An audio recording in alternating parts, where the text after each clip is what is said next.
Welcome, everybody, and good morning or good afternoon, depending on your time zone. My name is Sarah Abrevaya Stein, and I am the Sadie and Ludwig Kahm Director of the L&D Leve Center for Jewish Studies at UCLA. And I'm thrilled on behalf of the center to welcome you to today's event. I want to start by thanking our amazing staff who pulled this event together, especially Chelsea White, David Wu, Vivian Hollenbeck, and Raina Chung. Thanks so much for all your hard work.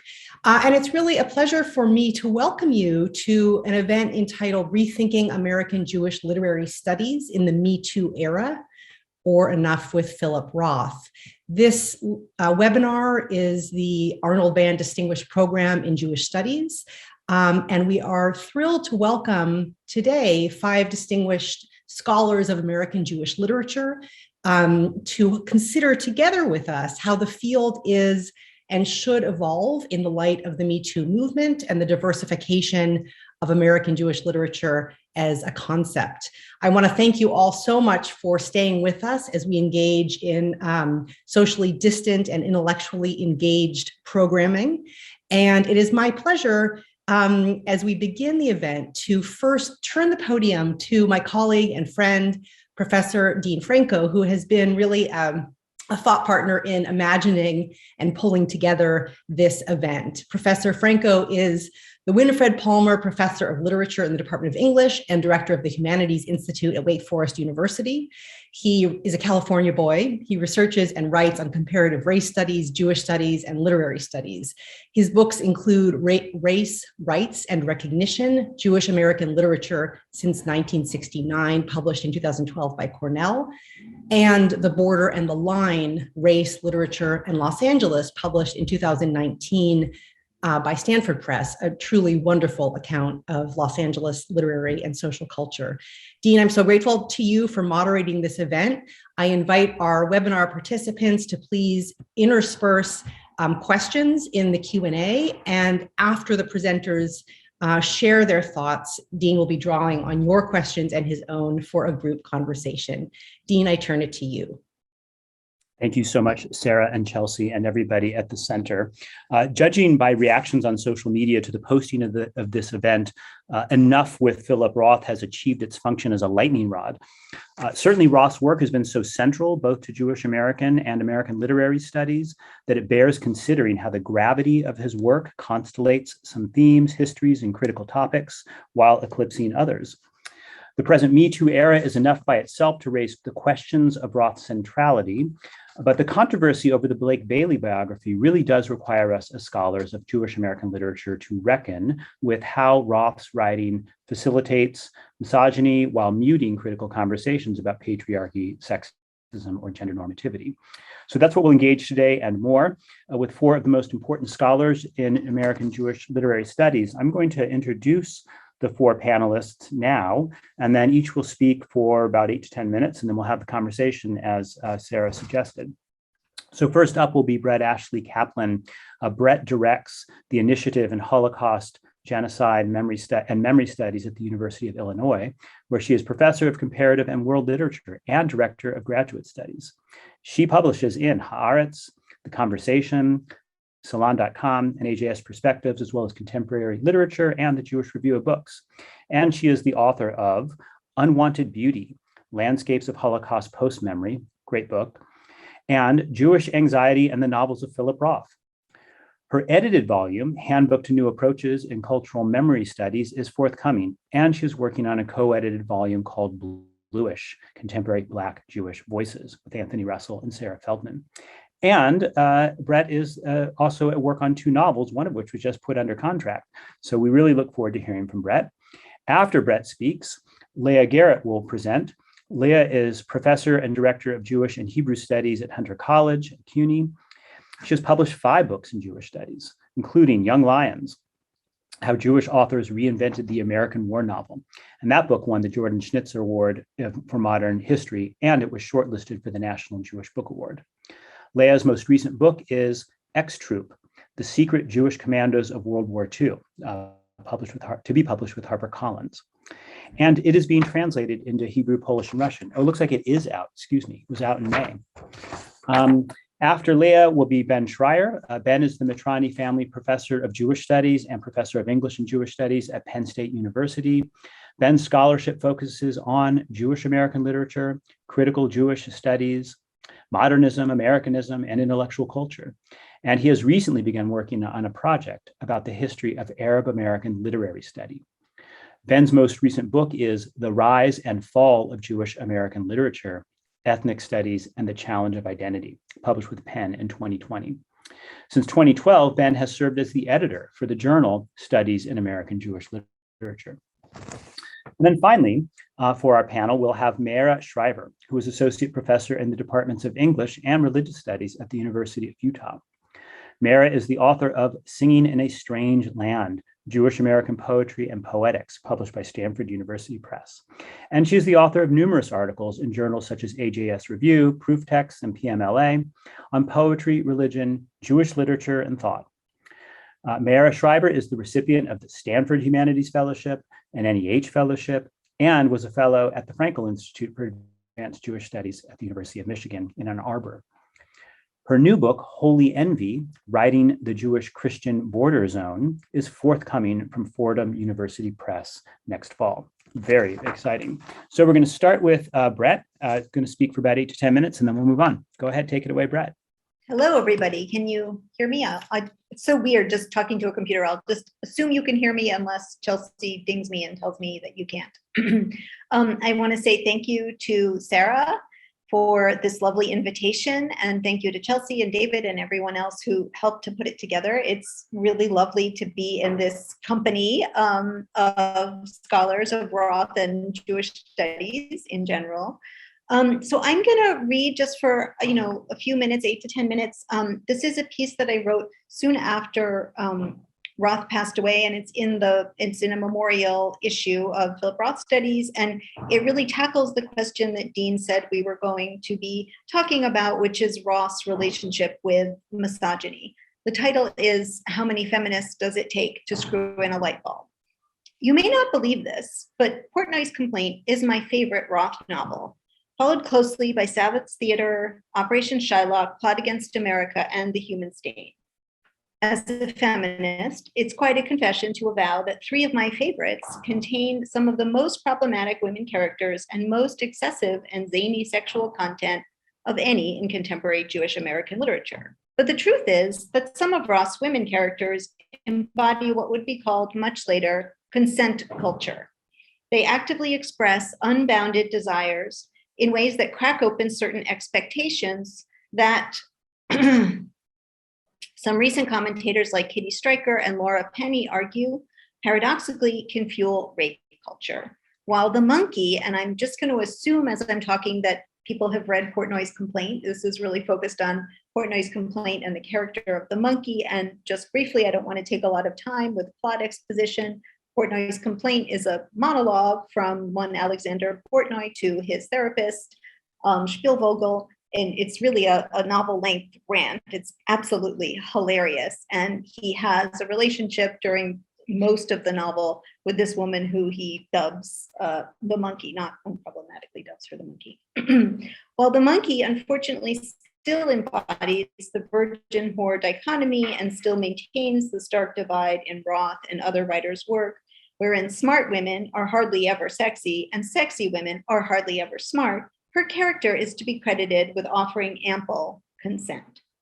It is definitely frustrating to be a feminist reader of Roth, and it's difficult to enjoy the jouissance of his writing and simultaneously be so distraught by the representations of women.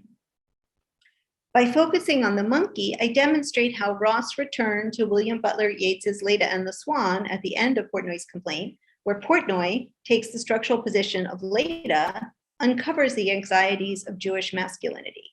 By revisiting the monkey, I argue that through Roth's contrasting representations of women and through their broadcasting of Portnoy and his problems, Roth exposes the trouble with Jewish masculinity as much as he denigrates Portnoy's various consorts. Roth satirizes Portnoy to the same degree as he does the monkey or the pumpkin or the Jewish pumpkin, but I would like to have my cake and eat it too. Just because the Jewish joke extends to the main male character That does not mean that the representations of women are not without major pitfalls. By unveiling the highly gendered problematics of the interactions between men and women in this text, Roth offers a nuanced reading of power dynamics that comes to a head during the reverse Leda and the Swan closing, where Portnoy becomes the victim and Naomi, the Israeli soldier, the Jewish pumpkin, becomes Zeus. Roth has Portnoy attempt to bridge the divide between smart and sexy women by making the sexy monkey smarter. He goes on this sort of Professor Higgins-ish kind of thing where he's going to educate her and then she won't be so dumb and then he won't be so troubled about his relationship with her. Among the books he gives her in his Professor Portnoy's Humiliating Minorities and Introduction are Du Bois's The Souls of Black Folk and James Baldwin Notes on a Native Son. Now, unsurprisingly, the list does not include, as it could given the chronology of its publication and its widespreadness, something like Betty Friedan's 1963, The Feminine Mystique. Portnoy tries to get the monkey to see the shared oppression of the working class from which she stems, from a Virginia coal mining family, and the Black and Puerto Rican people he fights to defend in his work. Portnoy is something like the Assistant Commissioner for Human Opportunity for the city of New York. But Roth does not have him connect these modes of oppression with sexism. The monkey refuses and perceives this knowledge and these texts as useless, preferring to continue her racist and anti-Semitic ways. And an example of this is that in the back of a cab, she tells Portnoy that his, quote, black heavy eyes, end quote, are giving off radiation poisoning because she is wearing almost nothing to go meet the mayor of New York. And when they arrive at Gracie Mansion, the taxi driver, one Manny Shapiro, calls her a Nazi bitch before burning rubber to escape. So Portnoy and the monkey are in Vermont. There's beautiful fall colors all around. Portnoy struggles with the shanda of stripping a shiksa, starts to feel true tenderness for the monkey, and continues his attempts to make her more erudite by reciting Leda and the Swan. In the process of reading this poem, Portnoy manifests some regrets, notices and names his insensitivity, and goes on to explain that, and this is literally the quote, I am smart and you are dumb, end quote. This, according to Portnoy, is the true meaning of his recital of this poem to the monkey, who at the conclusion of the performance says, and now I need to apologize. There's, it's Portnoy's complaint, so there's some lewd language coming up in quotation. Feel, it made my pussy all wet, to which Portnoy replies, sweetheart, you understood the poem. A few minutes later, the monkey rejoined, eat educated cunt, later enthusiastic consent for the very thing that got her to liaise with Portnoy in the first place. The diegetic point during which we meet the monkey at the end of their star-crossed romance is the same moment when Portnoy flees to Israel to escape her. In the Promised Land, Portnoy meets Naomi, an Israeli who reminds him forcefully of his mother. He invites the gritty soldier, Naomi, back to his hotel, and there they enact scenes deeply resonant with Leda and the Swan. Only Portnoy, despite using his cousin Heshy's weights year-round and admiring his own muscles, is no Zeus. When Portnoy tries to rape her, this is again a quote, she jumped to her feet. Pity the Syrian terrorist who tried to take her by surprise. Yeats's Leda is very much taken by surprise when the Swan suddenly grasps her. Indeed, Leda begins with, quote, a sudden blow, the great wings beating still, above the staggering girl. Then a few lines later, Portnoy tells us, quote, I reached for a breast, and with a sharp upward snap of the skull, she butted me on the underside of the jaw, end quote. Here, Roth neatly reverses Yeats's power dynamic so that whereas the Swan has Leda's, quote, nape caught in his bill, he holds her helpless breast upon his breast. When Portnoy reaches for Naomi's breast, his neck becomes caught just as Leda's was trapped in the Swan's bill.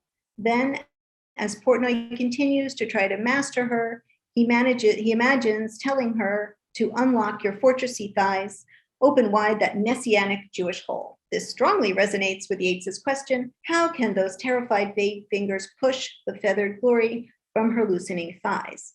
But Yeats has Leda's thighs loosen, while Roth has Naomi's thighs remain fortressy. Finally, Naomi kicks him with her powerful leg, and Portnoy wonders whether it's the blow I had been angling for, and thus uses verbatim Yeats's opening salvo.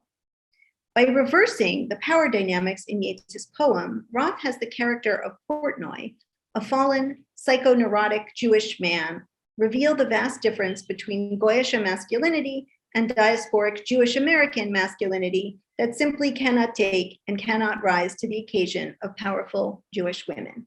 Portnoy's putz turns to tapioca in Israel. I think I'll end there and we can move on to the next person. That was a great last line. I hope we all took note of that and maybe wrote it down. Leia Garrett is up next. Go ahead, Leia.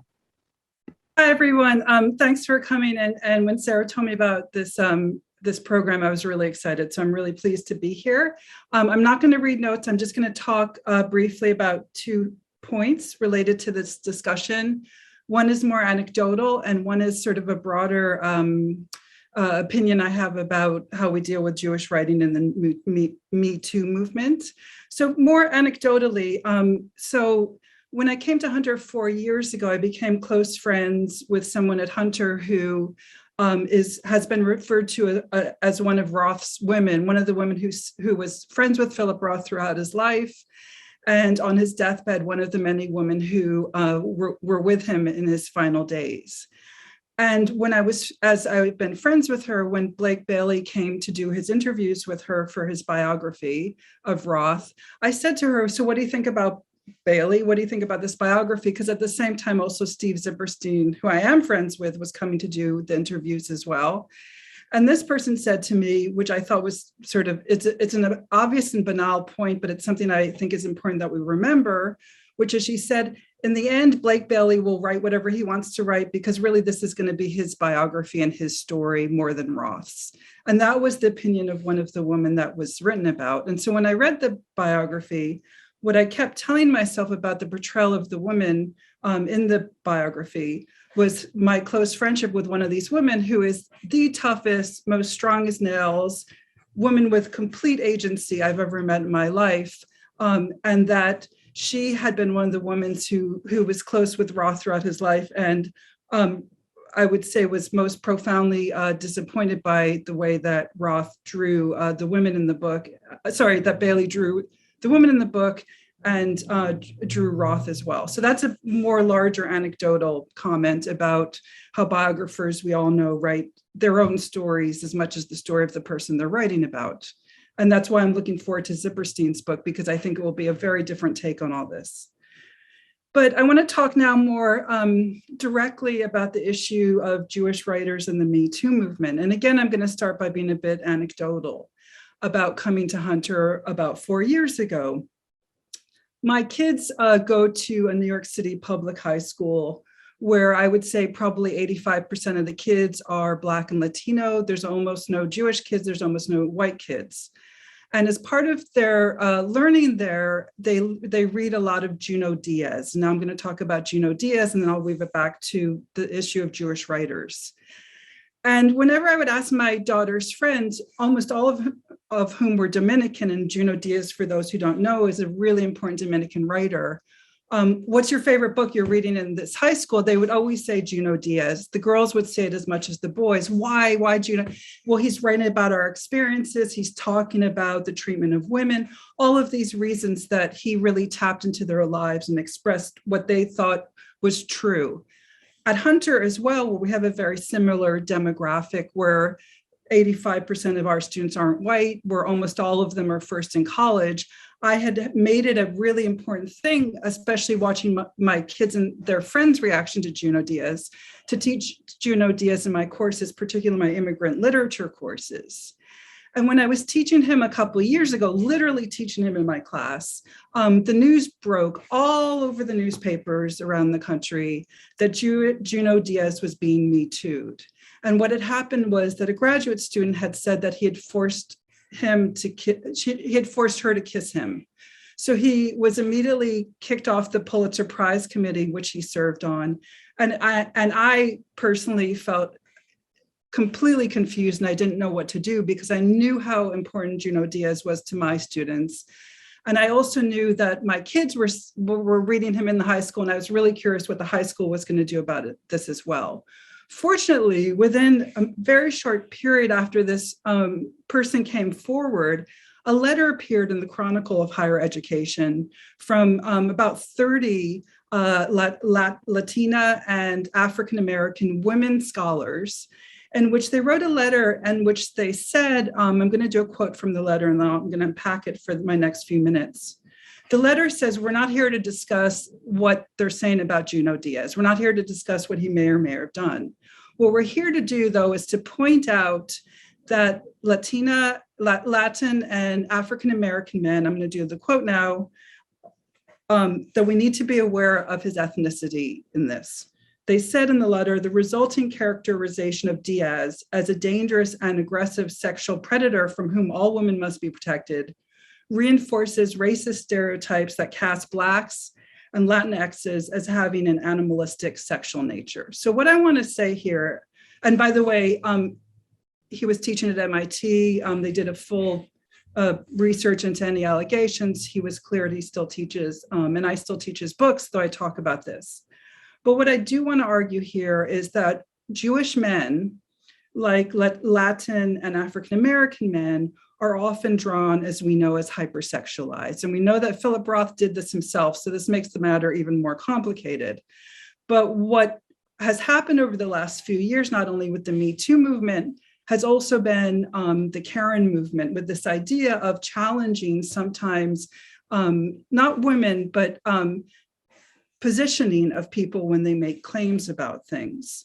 And I'm not someone ever to separate the artist from the art. I wrote a book about Wagner arguing against that. But what I would say is in the situation with Philip Roth, and I think with Jewish male writers, that we should classify them as akin to Latinx and African-American writers in terms of this long-term anti-Semitic stereotype we have of Jewish men as hyper and over-sexualized. So part of why I found it problematic, a lot of the reviews of the Bailey biography, was that I saw that oftentimes his own actions as a sexual predator were overlaid and overlapped upon Roth himself. And I thought that this was a very interesting and troubling moment in which we were seeing something similar happen with Junot Diaz, not saying that Roth isn't completely sexist and not saying that Roth hasn't in large measure fed all these ideas of the pervy Jewish guy. But I am saying that when we think about Jewish men and Jewish writers, my suggestion would be that we always keep aware, as these 30 prominent female scholars said that we should, about men of color and the idea that they're often considered to be hypersexualized, that with Jewish men, that they fall, in my opinion, under the same category. So I'm going to end now by just rereading that quote and adding Jewish to it. And this is from their letter. And I don't think they'd agree with me doing this, or they may or may not. A number of them came from Hunter, so they probably would, but I want to end with the quote again, but add Jewish to it.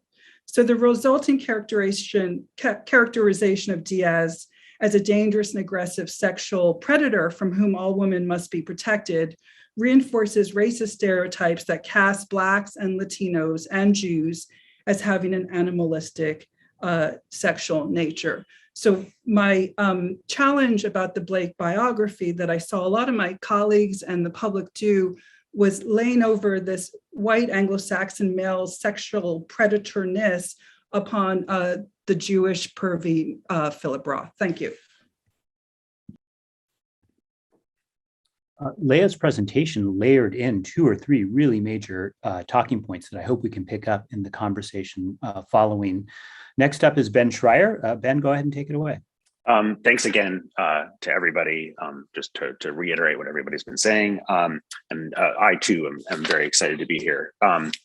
So I'm also going to read like Brett. Our title today implies that Jewish American literary study, likely because Jewish American literature has historically been too male, masculinist, and or anti-feminist, and that the time has come for a reckoning. And moreover, that Philip Roth sort of figures this historical injustice. As a colleague recently put it on a Facebook thread, quote, "So much of the scholarship on modern Jewish culture and Jewish literature is about men, the writers and texts that are canonical, the endless discussions of masculinity, the scholars who get cited, all of it, Jew and man are often synonyms," unquote. Obviously, Roth was throughout his writing career accused of misogyny, and however much that charge has been debated, it has stuck. While I certainly don't challenge the indictment that our field has been dominated by men, writers and scholars, today I want to be kind of obliquely provocative. Taking the death of Philip Roth as a macabre opportunity, we can certainly reimagine a new Jewish American literary history, one not dominated by male writers and their adoring male readers.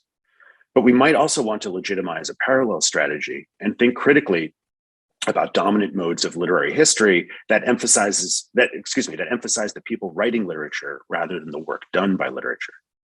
Since it began to emerge in the late 1950s in the form we recognize today, Jewish American literary study has tended to approach Jewish American literature as an historiographic tool, signifying the sociological narrative of breakthrough, right?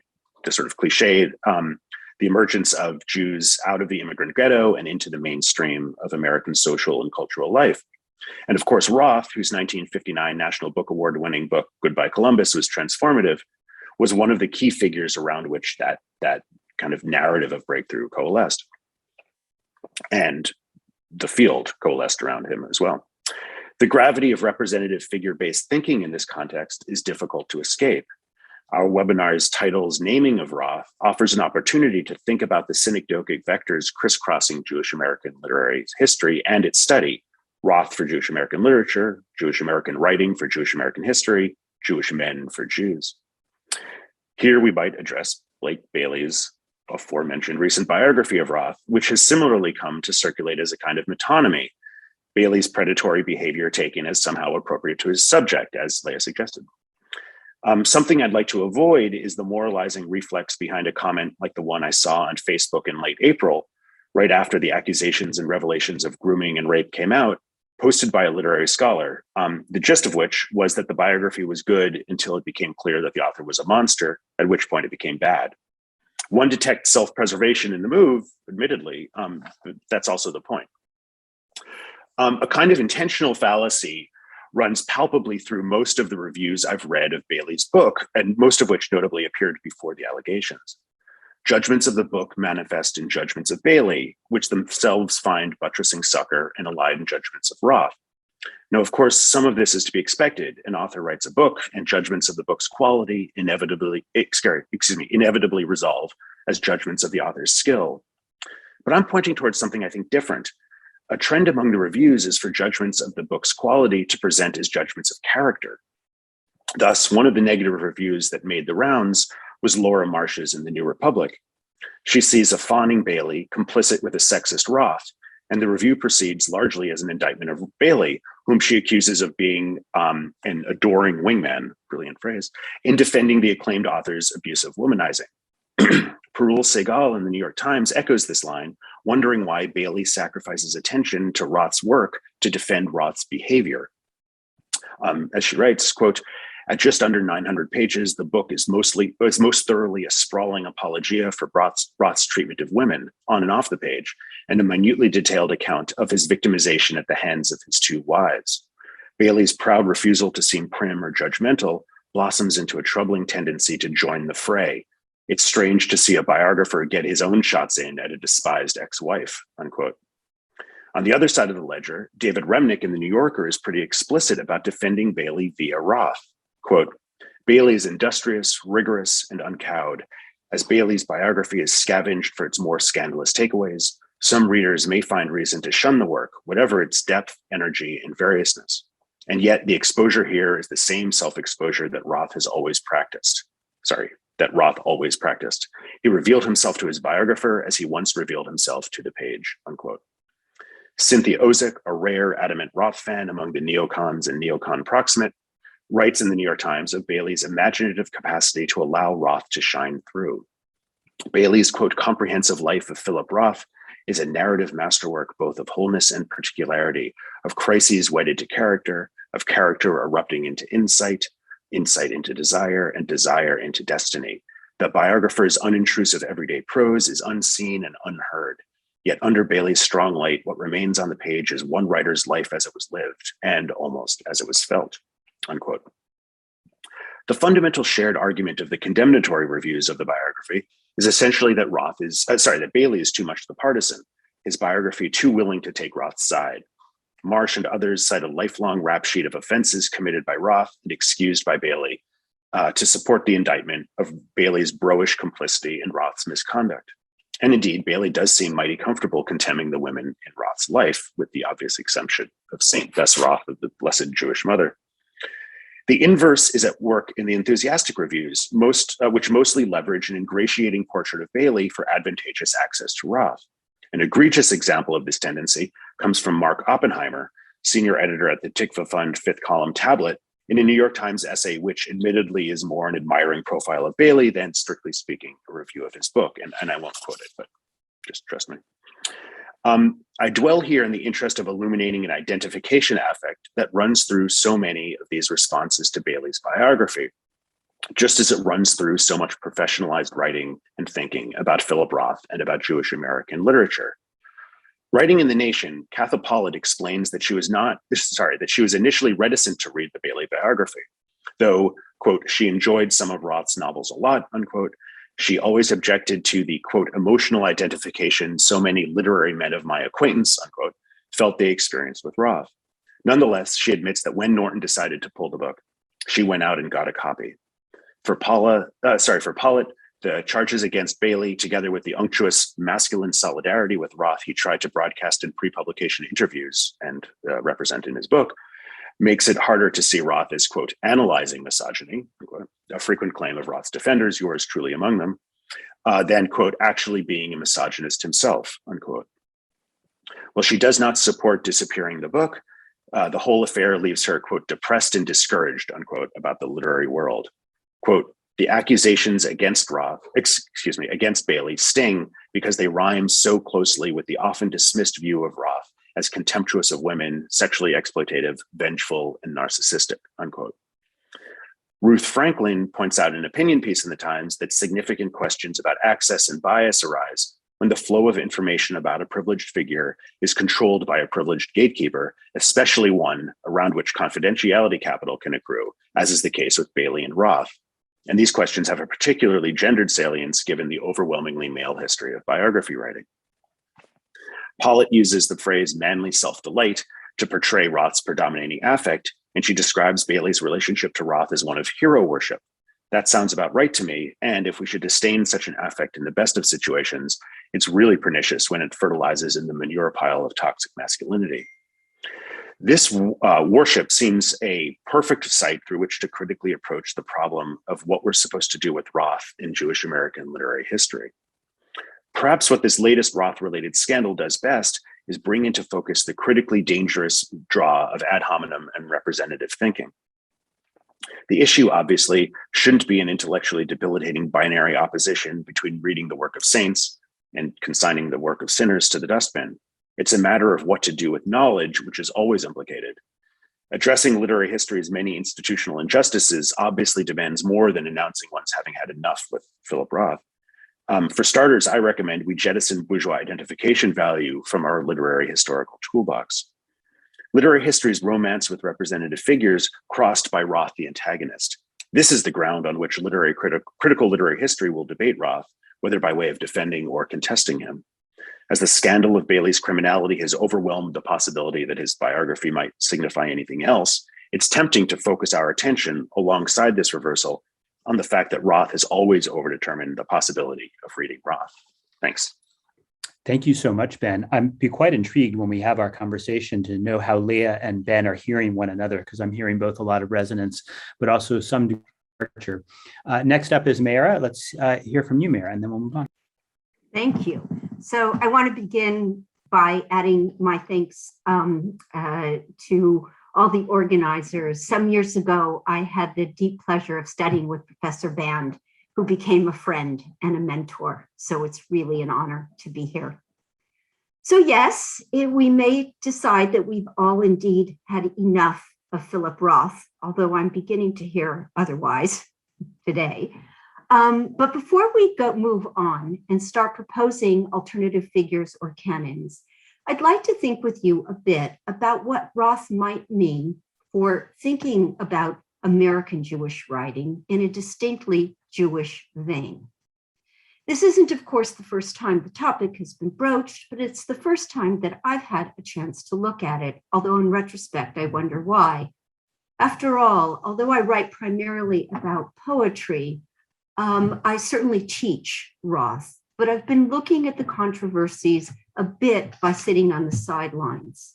Indeed, this term I'm scheduled to teach Human Stain, where Fonya, a much younger non-Jewish woman from a different social class, is embroiled in a love affair with an older Jewish professor, and she dies a gruesome death.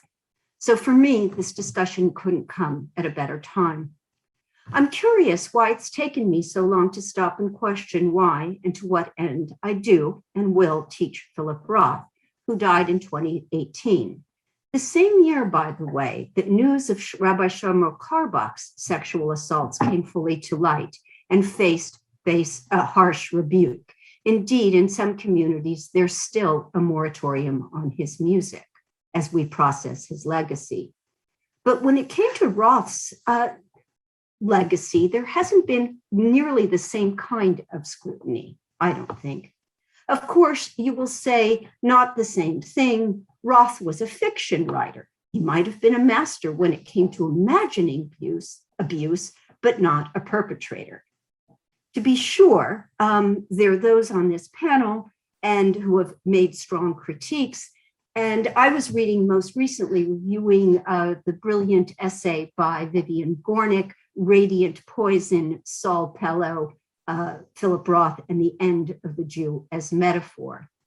There, Gornick writes, quote, "If in bellow misogyny was like seeping bile, in Roth it was lava pouring forth from a volcano."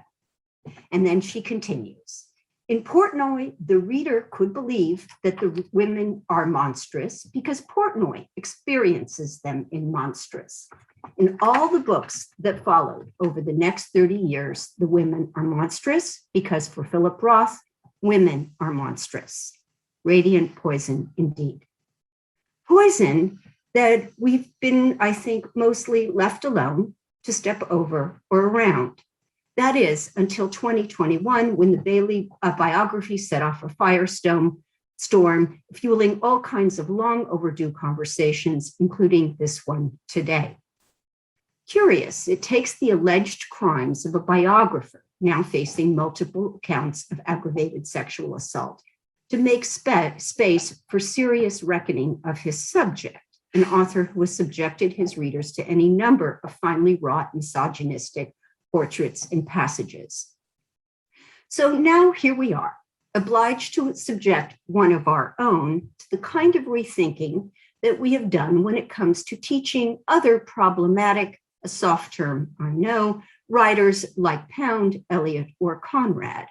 And we do have to do it, especially now, when some in the progressive left-leaning Jewish American community are working their way through a knowing that was hiding in plain sight. And I'm talking here about the recent report issued by Hebrew Union College detailing the numerous incidents of sexual abuse suffered by students at the hands of professors, deans, and rabbis. On the one hand, perhaps no one was really surprised. Week after week, the pages of the Forward, to name just one popular news outlet that reaches a wide Jewish readership, cover stories of abuse. But often these stories specifically feature Jewish day schools or sometimes summer camps, many of which are sponsored by Orthodox organizations. On the other hand, this particular incident, the one at HUC, hit close to home. It's hard to maintain progressive smugness when faced with the knowledge that so many scholars, teachers who shaped American Jewish life were implicated directly or indirectly in a decades-long cover-up, and that so many women and some men were injured while studying or working under the auspices of this institution. So how to go forward? And what does Jewish American literature, specifically perhaps for our purposes today, the case of Philip Roth, have to contribute to the conversation?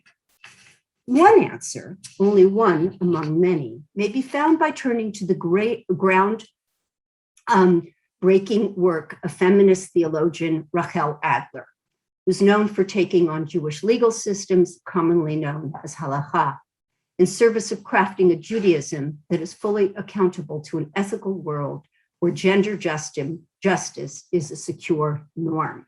By the way, Adler also served on the task force resulting in HUC's final report. Most recently, Adler has turned her attention to the problem of sexual assault in the Jewish community, asking hard questions about why these communities have been so slow to listen to women, and once they do, why the response is so inadequate.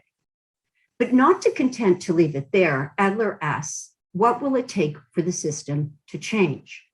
For her, the answer begins in recognizing that the stories we tell are the site of meaning. Out of stories, we create a nomos, a universe of meanings, values, and rules. Moreover, stories themselves are empowering, catalysts for change. A genuinely hard thinker, Adler doesn't merely call for change, but argues for a recuperative halakhic project that would generate law about sexual injustice grounded in classical legal categories. I won't go into a lot of detail here, but I want to name one category that might be relevant to this discussion. It's called onenat dvarim, wounding with words. And again, this is a Jewish category. Like any weapon, words can perpetrate violence, and misusing them is classified as tangible harm.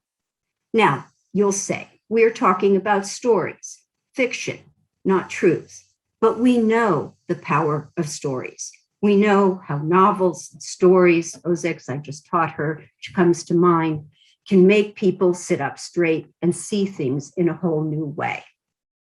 So even as it may make us wince, squirm, sigh, and wish we could look away, I suggest that we don't.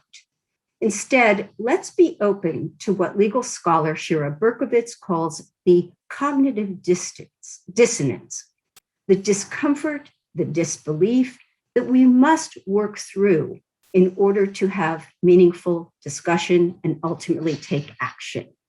And let's see what's possible as American Jewish life evolves.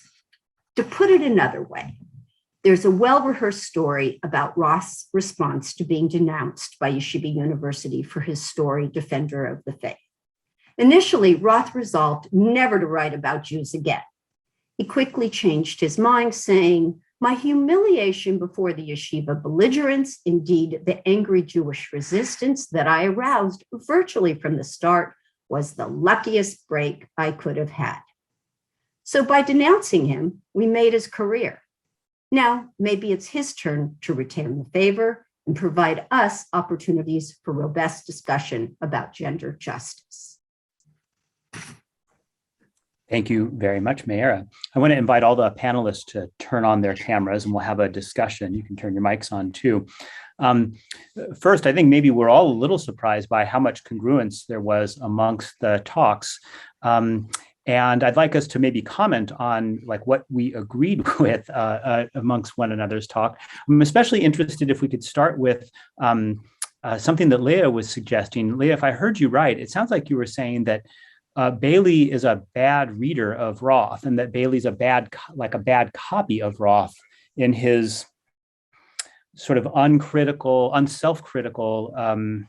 representation of his own sexuality and his own sexual like exploits of women, his own rape of women, let's say, his own predatory attacks on women. Like, how would you talk about Bailey's difference from Roth, if you follow? Yeah, I think I'm actually carrying it much further than that. What I'm saying is that, in my opinion, and I mean, this is sort of the complication of Roth, because Roth created the pervy Jewish guy in his writing. So it's even more complicated than Junot Diaz, who didn't do that as much. But what I'm saying is that a lot of the reaction to the Roth biography by Bailey was predicated on people reading Roth as the pervy Jew in a way that the Latina scholars were talking about had happened to Diaz, and African-American scholars have talked about African-American male writers, and that as the Roth woman said to me, strongest, most powerful, full of agency woman I've ever met in my life, said to me, the Bailey biography is going to be about Bailey. So what I'm saying is twofold. One is that the Bailey biography was about Bailey, and this, he got a lot of information. We know Roth was sexist and had all these issues, but the reaction to the biography and the way that I often see that Bailey is conflated with Roth reminds me so much of what happened with Junot Diaz. And again, this idea being, it's very complicated because Roth perpetuated this idea himself in his literature.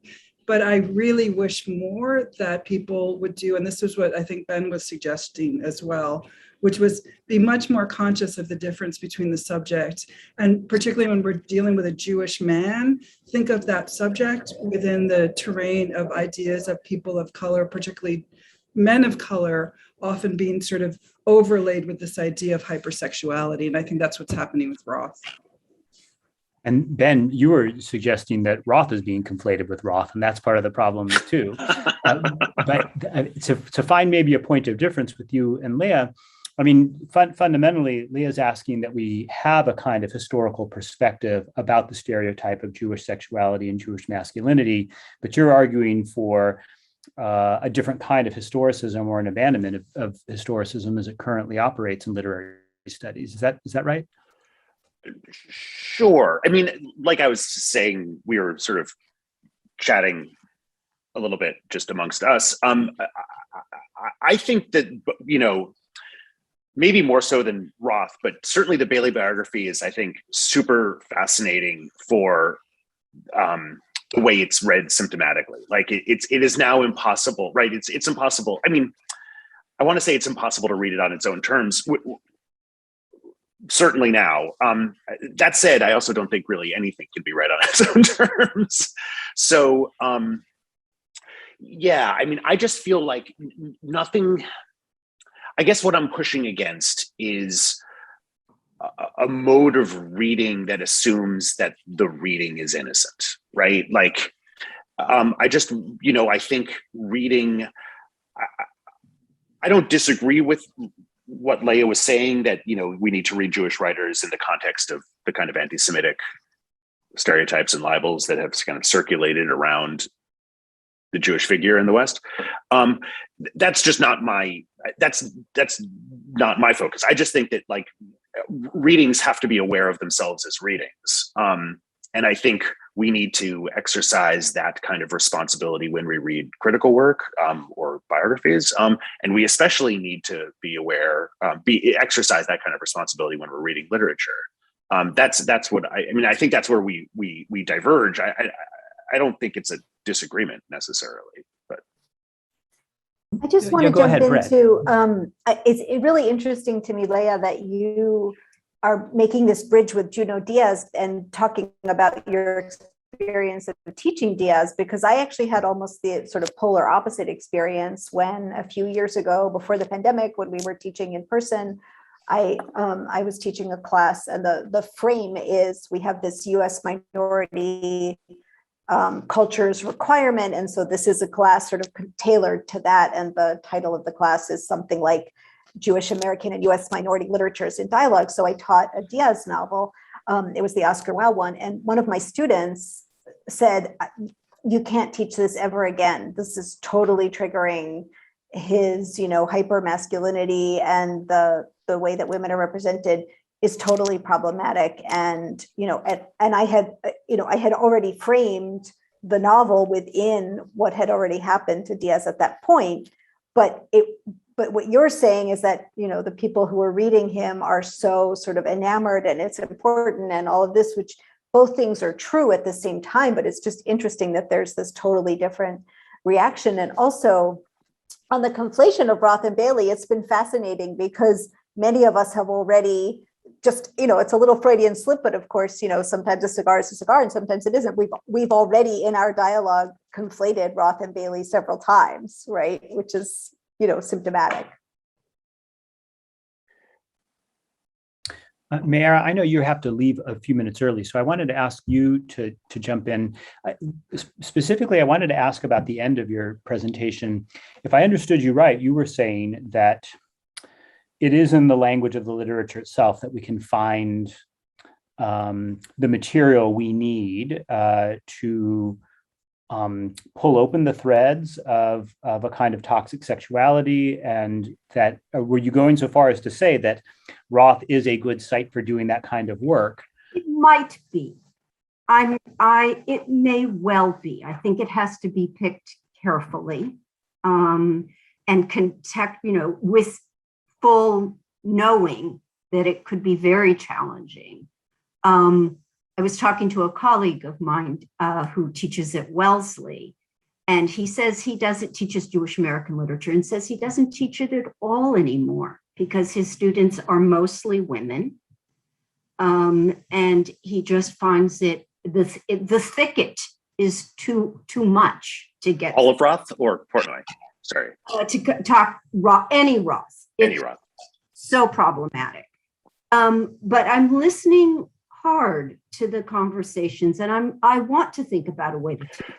I want to think about a way to keep it in the conversation. Honestly, I'm super interested in what Leia's saying. I'm not sure I can go there, whereas to say, all right, we're looking at, because just where we are in our moment with this kinds of really strong reckonings with sexual abuse in the Jewish community that have been really slow coming. I mean, I think that's sort of what, I don't know if anybody read Pollitt's piece in the Times. Wait, wasn't the Times? Sorry, now I'm blanking. The Nation. But it's I think it goes right to your unease there, Maeera. I mean, it had to have been the Nation. Sorry, go on. Were you going to say something? No, I'm glad to. It is dis-ease and discomfort, and I do feel like I'm kind of picking my way through some uncertain waters. Yeah, I'm saying like no reading can proceed without being aware of its reading. Now I want to say something, and I'm aware that I'm like a privileged white male in saying it, but like I want to be able to say that like we should teach Roth, in the context, just not to be insensitive, but with the rendering explicit that there isn't really a right. No one has a right not to be offended. People have a right not to be, abused and harassed.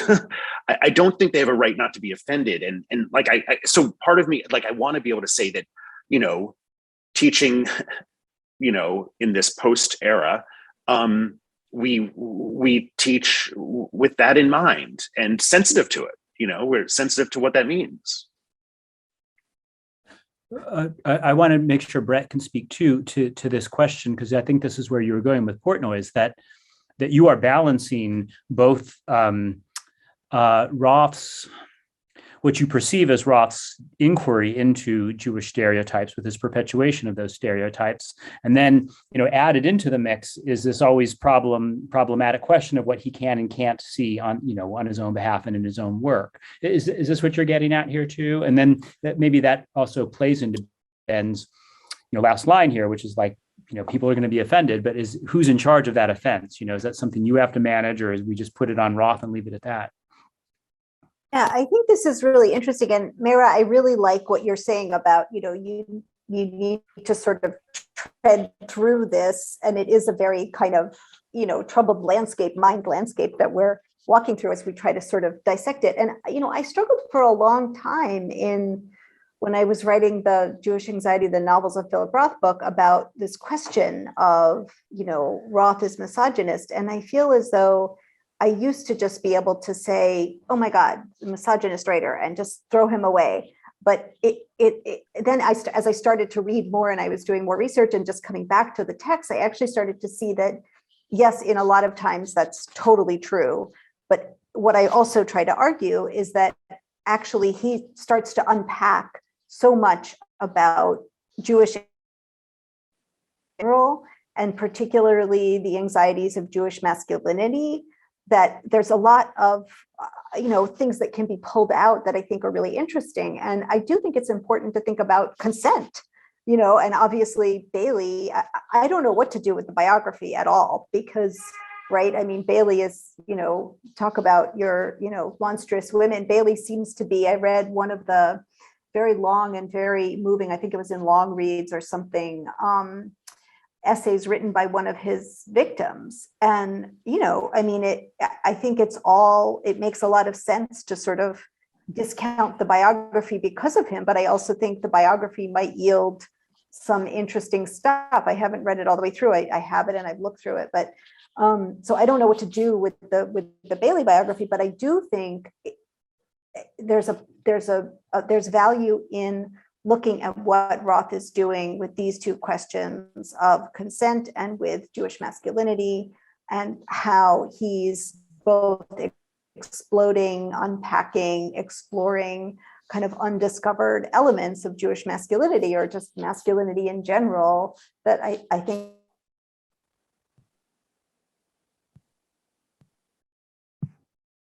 Brett was fading out at the end there. We missed the last word, but go ahead, Leah, you wanted to jump in. Just two quick points. One is, even here, like Maeera said about Roth, sexual abuse, we don't have any, the sexual abuse thing is a Bailey thing, but I want to piggyback on what Brett said, which is why I liked her piece a lot about Portnoy's Complaint, one of my favorite books that I teach, which is, and in my mind, again, why I brought up Junot Diaz, which is when you say one of your students was triggered by Junot Diaz, I hope I don't get a bunch of hate mail, but sometimes triggering is okay, because what I think Junot Diaz does and what I think Philip Roth does is actually what Brett is suggesting, which is both of them complicate masculinity. And if we see and read their characters as one-sided, sort of misogynist, then we're gonna lose this incredibly important looking glass we have into the way that sort of Jewish men and Latino men have been built and created and written about. So I agree completely with sort of the way Brett read him. And that's also why, again, I brought it back to Junot Diaz, which was, again, I think this thing happened to Junot Diaz that happened to Roth, which I know people may not agree, but I do think it has to do with Roth being a Jew and Jewish men being seen as hypersexualized. The same thing. I don't think this would have happened if Roth were a Anglo male writer. So I have two questions for the group, and you see if they're at all interesting and you want to pick either one up. One has to do with something that Ben led off with. To my mind, one of the reasons we were having this conversation is because Roth seems to hold such an enormous place in the Jewish American literary canon, but also like in critical studies. Ben, you were talking about the way some people have observed there's almost a synonym between, Jewish and male, and Roth is like the signifier of that synonym in some ways. And the question on my mind that was on my mind when I was thinking about the very idea for the panel is something like, what would happen if we didn't have Roth? Like, what would that open up? What are we missing because we spend so much time focusing on Philip Roth? Are there other ways of reconfiguring Jewish American literary studies that would be possible if we just didn't have Roth around? That's one version of the question. A more narrow and oblique version of the question is, I wonder if anybody here has read and or thought about Lisa Halliday's Asymmetry and the point of view that is telegraphed in that novel about Roth. But I'll sort of just leave those two questions here and see who wants to pick up which. Can I start with Asymmetry real quick, just because I don't know how many of the panelists or how many of the audience members have read it, but the main character is Ezra Blazer, who is very clearly Philip Roth, and Halliday had an affair with Roth. And so it's very much based on him. And I don't know, Leah, if your friend who actually knows Roth has weighed in on this, on the portrayal, the fictional portrayal of Roth as Ezra Blazer, but it's sort of fascinating to see how he comes across in very imagined an up close look at Philip Roth would be like. I sort of hate the novel because of the way it's written, and then it takes this abrupt turn, hence the title Asymmetry, into a totally other world and pivots completely away from the affair with Roth. And I don't quite get what that does or why that is. But it felt to me like in the depictions of Ezra Blazer, he's this sort of, self-centered writer, but he has a kind of sweetness, which I wouldn't have anticipated from what I knew about Roth and what I'd seen, like when I went to the Library of Congress and you see Roth's comments back. I'm sure many of you have been there, and he's saying in the margins, keep it to yourself, and I didn't mean that, and like he's very sort of aggressive. So just from those little hints, I was sort of surprised by that. Can I just answer that? Sorry. I'll just be really quick. I haven't read it, but just a quick thing that I want to say about what would happen if there wasn't Roth. And this is what I wrote about in my book, Young Lions. Was post-war was the era of the man. It was muscular writing, 100%. Jewish women, immigrant writers, all but disappeared. It was the era of the woman writer until we got post-war, and then the military and soldiers, etc. So just a final point I want to say about Roth is that he's representing what actually happened, obviously, deeply culturally in our country post-war. So it's actually very important writing because of that. So if we can stand back and sort of have a meta glance at it, it is telling a true and important story that women were sublimated and that their voices sort of disappeared as these strong macho men kind of took preference in Jewish writing. And maybe things will switch back now as we move into a different realm. But I think in that sense, it's also, Roth is very historically accurate. So that's my last point. I haven't read that novel, but I will read that novel. That's a great point. Maeera, please. Add to Leia's point, which is I do think that historically Roth contributes something. And all of us, I'm sure, when we include novels in our classes, we ask ourselves, or our syllabi, we say, what work does this book do? Is this the book that we need to have there? But I think that I'd like to see one as the thought experiment. What happens if we take him off the roster? What happens? What are the stories of Jewish American writing that emerge if we give space to it? It's interesting to me, just to take the Karl Bach example, that people have really started having to look for other music, other tunes to sing. And if we could take that metaphor just as a thought experiment and see whether or not something else comes forth. Ben, any thoughts on that one? Well, so first of all, I think the asymmetry, which I actually quite liked, I think performs the work of this panel, but specifically it performs the work of this panel as embodied in Dean's question, what do we do without Roth? It sort of perfectly addresses that. In a way, I want to say you should say how it does. I agree. Well, with just you. because so it's the first half, which is more than the first half. It's like the first 3/4 of the book performs, obeisance to Roth and kind of obsession with Roth and all of the cliches of Jewish American literary history, and then it radically changes and it says, well, what if we actually pay attention to something world historically important as opposed to the male ego as embodied in the male penis, Jewish ego as embodied in the Jewish penis, sorry.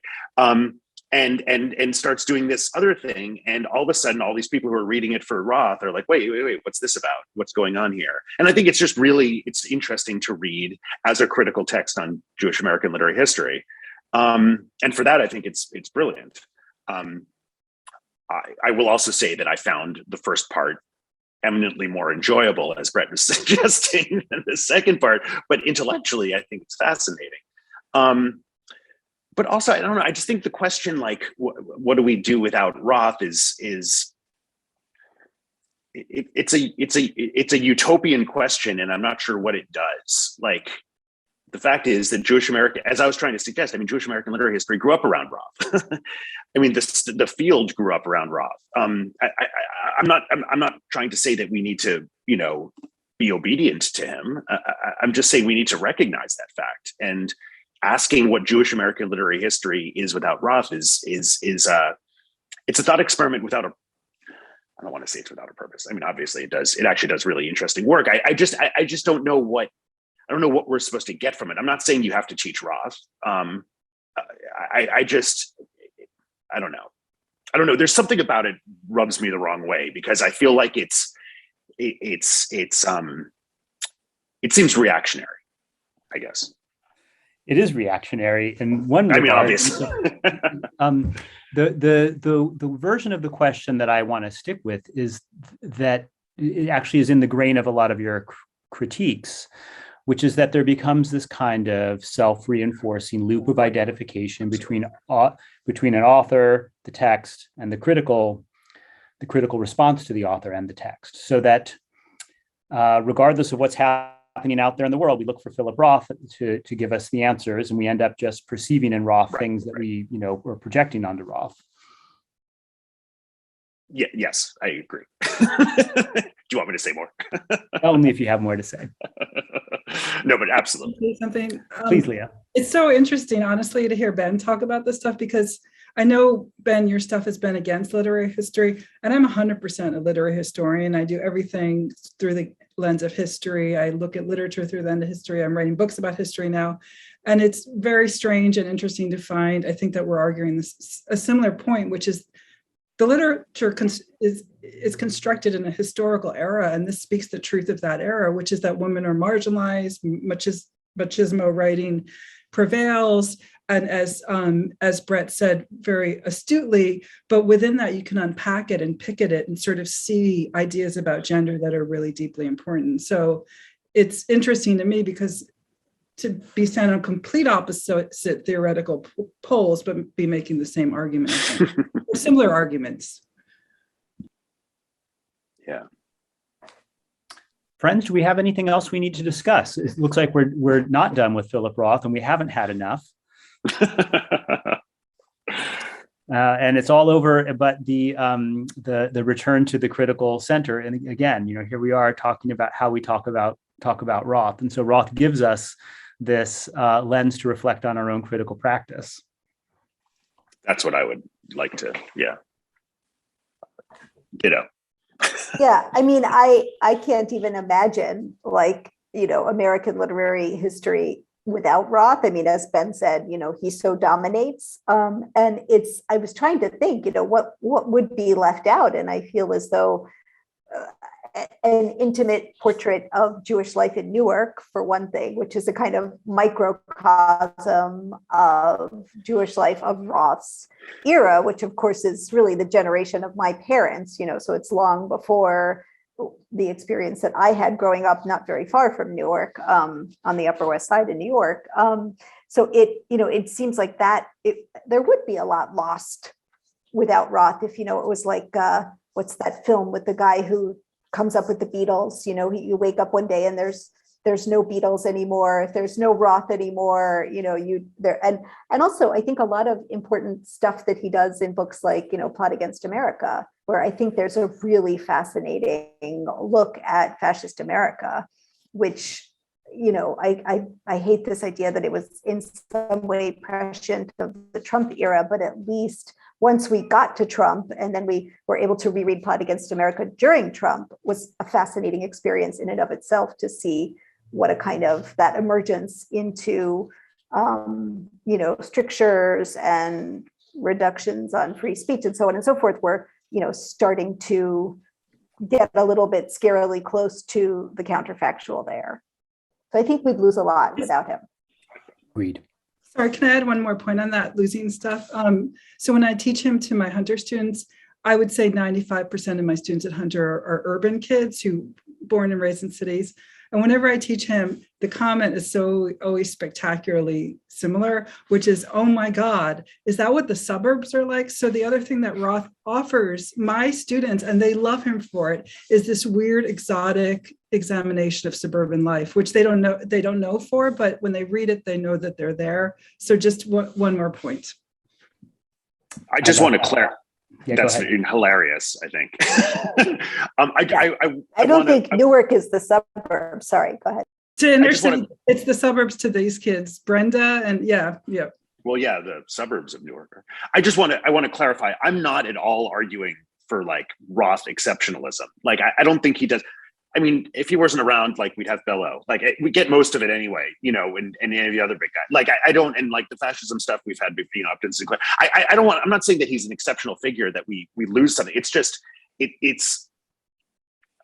he created part of the grammar by which literary history, Jewish American literary history operates, and that's my point. Not that he gave us some representation that we don't have.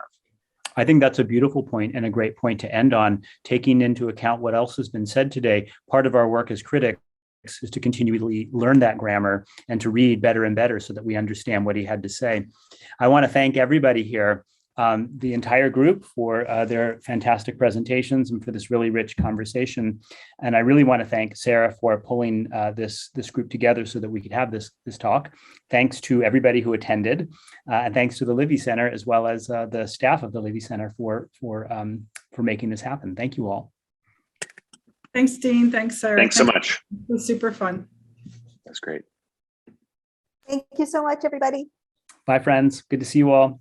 Bye. See ya. Bye. Thank you. Thanks a lot.